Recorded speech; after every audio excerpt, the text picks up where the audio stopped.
The sea green needles are like silk and speckled, it always seemed to me, with little red, how shall I say, with little red specks. The dog had ticks in his ears. I have an eye for such things. They were buried with him. When she had finished her grave, she handed me the spade and began to muse or brood. I thought she was going to cry. It was the thing to do, but on the contrary, she laughed. It was perhaps her way of crying, or perhaps I was mistaken and she was really crying with the noise of laughter. Tears and laughter, they are so much Gaelic to me. She would see him no more. Her Teddy she had loved like an only child. I wonder why, since she had obviously made up her mind to bury the dog at home, she had not asked the vet to call and destroy the brood on the premises. Was she really on her way to the vet at the moment her path crossed mine? Or had she said so solely in order to attenuate my guilt? Private calls are naturally more expensive. She ushered me into the drawing room and gave me food and drink, good things without a doubt. Unfortunately, I didn't much care for good things to eat, but I quite liked getting drunk. If she lived in embarrassed circumstances, there was no sign of it. That kind of embarrassment I feel at once. Seeing how painful the sitting posture was for me, she fetched a chair for my stiff leg. Without ceasing to ply me with delicacies, she kept up a chatter of which I did not understand the 100th part. With her own hand, she took off my hat and carried it away to hang it up somewhere on a hat rack, I suppose, and seemed surprised when the lace pulled her up in her stride. She had a parrot, very pretty, all the most approved colors. I understood him better than his mistress. I don't mean I understood him better than she understood him. I mean I understood him better than I understood her. He exclaimed from time to time, "Fuck the son of a bitch, fuck the son of a bitch." He must have belonged to an American sailor before he belonged to Luce. Pets often change masters. He didn't say much else. No, I'm wrong. He also said, "Putain de merde." He must have belonged to a French sailor before he belonged to the American sailor. Putain de merde. Unless he had hit on it alone. It wouldn't surprise me. Luce tried to make him say, "Pretty Polly." I think it was too late. He listened, his head on one side, pondered, then said, "Fuck the son of a bitch." It was clear he was doing his best. Him too one day she would bury. In his cage, probably. Me too, if I had stayed, she would have buried. If I had her address, I'd write to her to come and bury me. I fell asleep. I woke up in bed in my skin. They had carried their impertinence to the point of washing me, to judge by the smell I gave off, no longer gave off. I went to the door, locked, to the window, barred. It was not yet quite dark. What is there left to try when you have tried the door and the window? The chimney, perhaps. I looked for my clothes. I found a light switch and switched it on. No result. What a story. All that left me cold, or nearly. I found my crutches against an easy chair. It may seem strange that I was able to go through the motions I have described without their help. I find it strange. You don't remember immediately who you are when you wake. On a chair I found a white chamber pot with a roll of toilet paper in it. Nothing was being left to chance. I recount these moments with a certain minuteness. It is a relief from what I feel coming. I set a poof against the easy chair, sat down in the latter, and on the former laid my stiff leg. The room was chock full of poofs and easy chairs. They thronged all about me in the gloom. There were also occasional tables, footstools, tall boys, etc., in abundance. Strange feeling of congestion that the night dispersed, though it lit the chandelier, which I had left turned on. My beard was missing when I felt for it with anguished hand. They had shaved me. They had shorn me of my scant beard. How had my sleep withstood such liberties? My sleep is a rule so uneasy. To this question I found a number of replies, but I did not know which of them was right. Perhaps they were all wrong. My beard grows properly only on my chin and dewlap. Where the pretty bristles grow on other faces, on mine there are none. But such as it was, they had docked my beard. Perhaps they had dyed it too. I had no proof they had not. I thought I was naked in the easy chair, but I finally realized I was wearing a nightdress, very flimsy. If they had come and told me I was to be sacrificed at sunrise, I would not have been taken aback. How foolish one can be. It seemed to me too that I had been perfumed. Lavender, perhaps. I said, "If only your poor mother could see you now. I am no enemy of the commonplace." She seemed far away, my mother, far away from me, and yet I was a little closer to her than the night before, if my reckoning was accurate. But was it? If I was in the right town, I had made progress. But was I? If, on the other hand, I was in the wrong town from which my mother would necessarily be absent, then I had lost ground. I must have fallen asleep, for all of a sudden there was the moon, a huge moon framed in the window. 2 bars divided it in 3 segments, of which the middle remained constant, while little by little the right gained what the left lost, for the moon was moving from left to right, or the room was moving from right to left, or both together perhaps, or both were moving from left to right, but the room not so fast as the moon, or from right to left, but the moon not so fast as the room. But can one speak of right and left in such circumstances? That movements of an extreme complexity were taking place seemed certain. And yet what a simple thing it seemed, that vast yellow light sailing slowly behind my bars, in which little by little the dense wall devoured, and finally eclipsed. And now its tranquil course was written on the walls, a radiance scored with shadow. Then a brief quivering of leaves, if they were leaves. Then that too went out, leaving me in the dark. How difficult it is to speak of the moon and not lose one's head, the witless moon. It must be her arse, she shows us always. Yes, I once took an interest in astronomy, I don't deny it. Then it was geology that killed a few years for me. The next pain in the balls was anthropology and the other disciplines, such as psychiatry, that are connected with it, disconnected, then connected again according to the latest discoveries. What I liked in anthropology was its inexhaustible faculty of negation, its relentless definition of man, as though we were no better than God in terms of what he is not.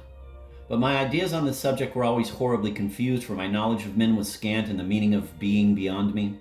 Well, I've tried everything. In the end, it was magic that had the honor of my ruins, and still today, when I walk there, I find its vestiges. But mostly they are a place with neither plan nor bounds, and of which I understand nothing, not even of what is made, still less into what.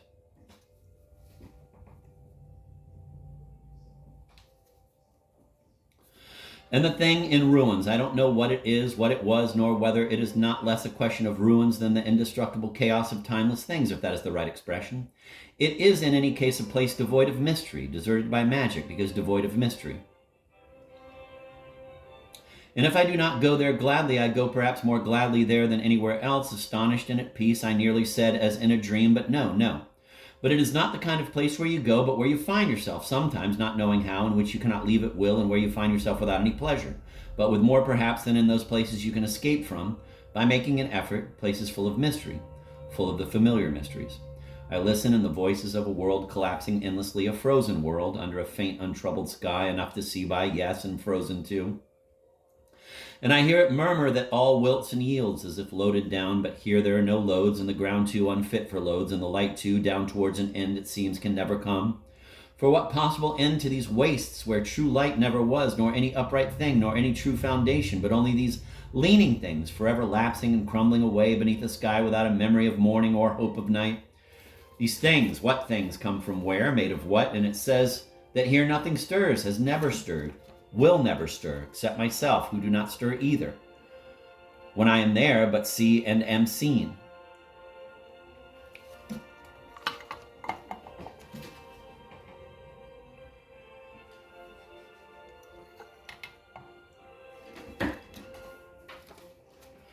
Yes, a world at an end, in spite of appearances, its end brought it forth, ending it began. Is it clear enough? And I too am at an end. When I am there, my eyes close, my sufferings cease, and I end. I wither as the living cannot. And if I went on listening to that far whisper, silent long since, which I still hear, I would learn still more about this. But I will listen no longer for the time being to that far whisper, for I do not like it, I fear it. But it is not a sound like the other sounds that you listen to when you choose and can sometimes silence by going away or stopping your ears. No, but it is a sound which begins to rustle in your head without your knowing how or why. It's with your head you hear it, not your ears. You can't stop it, but it stops itself when it chooses. It makes no difference, therefore, whether I listen to it or not. I shall hear it always. No thunder can deliver me until it stops. But nothing compels me to speak of it when it doesn't suit me. And it doesn't suit me at the moment. No, what suits me at the moment is to be done with this business of the moon, which was left unfinished by me for me. And if I get done with it less successfully than if I had all my wits about me, I shall nonetheless get done with it as best I can. At least I think so. That moon, then, all things considered, filled me suddenly with amaze, with surprise, perhaps better. Yes, I was considering it after my fashion with indifference, seeing it again and away in my head when a great fright came suddenly upon me.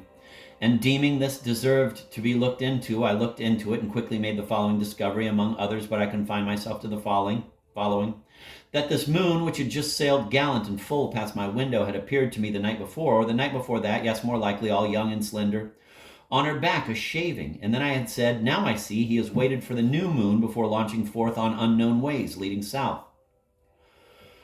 And then a little later, perhaps I should go to Mother tomorrow, for all things hang together by the operation of the Holy Ghost, as the saying is, and if I failed to mention this detail in its proper place, it is because you cannot mention everything in its proper place. You must choose between the things not worth mentioning and those even less so.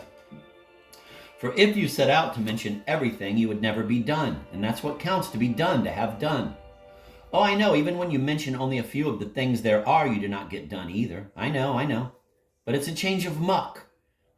And if all muck is the same muck, that doesn't matter. It's good to have a change of muck, to move from one heap to another a little further on from time to time. Fluttering, you might say, like a butterfly, as if you were ephemeral.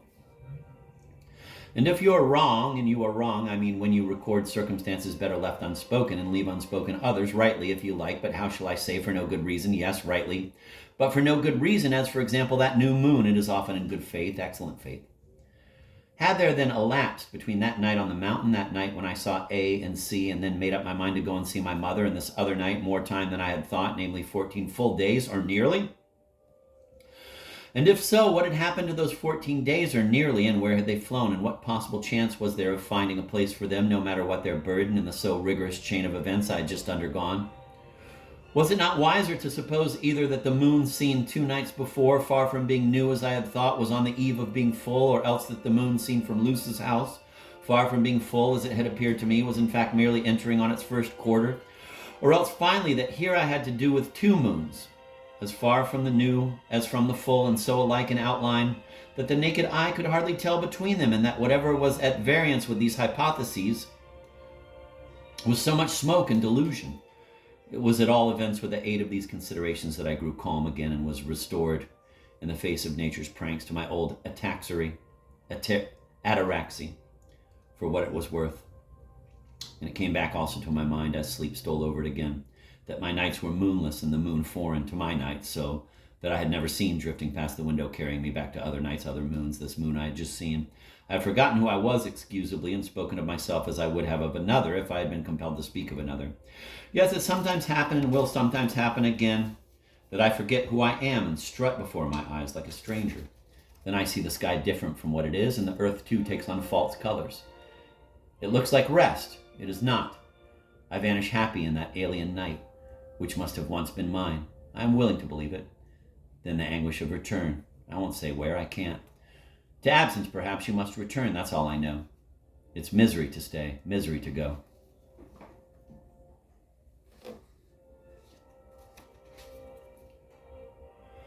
The next day I demanded my clothes. The valet went to find out. He came back with the news they had been burnt. I continued my inspection of the room. It was at first sight a perfect cube. Through the lofty window I saw boughs. They rocked gently, but not all the time, shaken now and then by sudden spasms. I noticed the chandelier was burning. My clothes, I said, my crutches, forgetting my crutches were there against the chair. He left me alone again, leaving the door open. Through the door I saw a big window, bigger than the door, which had overlapped entirely and opaque. The valet came back with the news my clothes had been sent to the dyer's to have the shine taken off. He held my crutches, which should have seemed strange to me, but seemed natural to me on the contrary. I took hold of one and began to strike the pieces of furniture with it, not very hard, just hard enough to overturn them without breaking them. They were fewer than in the night. To tell the truth, I pushed them rather than struck them. I thrust at them, I lunged, and that is not pushing either, but it's more like pushing than striking. But recalling who I was, I soon threw away my crutch and came to a standstill in the middle of the room. Determined to stop asking for things, to stop pretending to be angry, for to want my clothes, and I thought I wanted them, was no reason for pretending to be angry when they were refused. And alone once more, I resumed my inspection of the room and was on the point of endowing it with other properties when the valet came back with the news my clothes had been sent for, and I would have them soon. Then he began to straighten the tables and chairs I had overturned and to put them back into place, dusting them as he did so with a feather duster which suddenly appeared in his hand. And so I began to help him as best I could by way of proving that I bore no grudge against anyone. And though I could not do much because of my stiff leg, yet I did what I could. That is to say, I took each object as he straightened it and proceeded with excruciating meticulousness to restore it to its proper place, stepping back with raised arms the better to assess the result and then springing forward to effect minute improvements.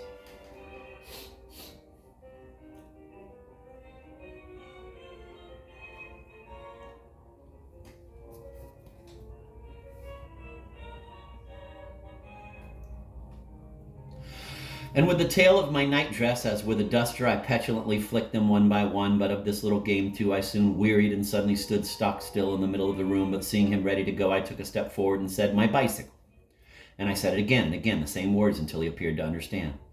I don't know to what race he belonged. He was so tiny and ageless. Assuredly not mine. He was an Oriental, perhaps, a vague Oriental, a child of the rising sun. He wore white trousers, a white shirt, and a yellow waistcoat, like a chamois he was, with brass buttons and sandals. It is not often that I take cognizance so clearly of the clothes that people wear, and I am happy to give you the benefit of it. The reason for that was perhaps this, that all morning the talk had been of clothes, of mine. And perhaps I had been saying to myself words to this effect: look at him, peaceful in his own clothes, and look at me floating about inside another man's nightdress. Another woman's probably, for it was pink and transparent and adorned with ribbons and frills and lace. Whereas I saw the room but darkly. At each fresh inspection it seemed changed, and that is known as seeing darkly in the present state of our knowledge. The boughs themselves seemed to shift as though endowed with an orbital velocity of their own. And in the big frosted window the door was no longer inscribed, but had slightly shifted to the right, or to the left. I forget, so that there now appeared within its frame a panel of white wall, on which I succeeded in casting faint shadows when I moved. But that there were natural causes to all these things I am willing to concede, for the resources of nature are infinite, apparently. It was I who was not natural enough to enter into that order of things and appreciate its niceties. But I was used to seeing the sun rise in the south, used to not knowing where I was going, what I was leaving, what was going with me, all things turning and twisting confusedly about me. It is difficult, is it not, to go to one's mother with things in such a state, more difficult than to the Lucis of this world, or to its police stations, or to the other places that are waiting for me, I know. But the valet, having brought my clothes, in a paper which he unwrapped in front of me, I saw that my hat was not among them, so that I said, "My hat."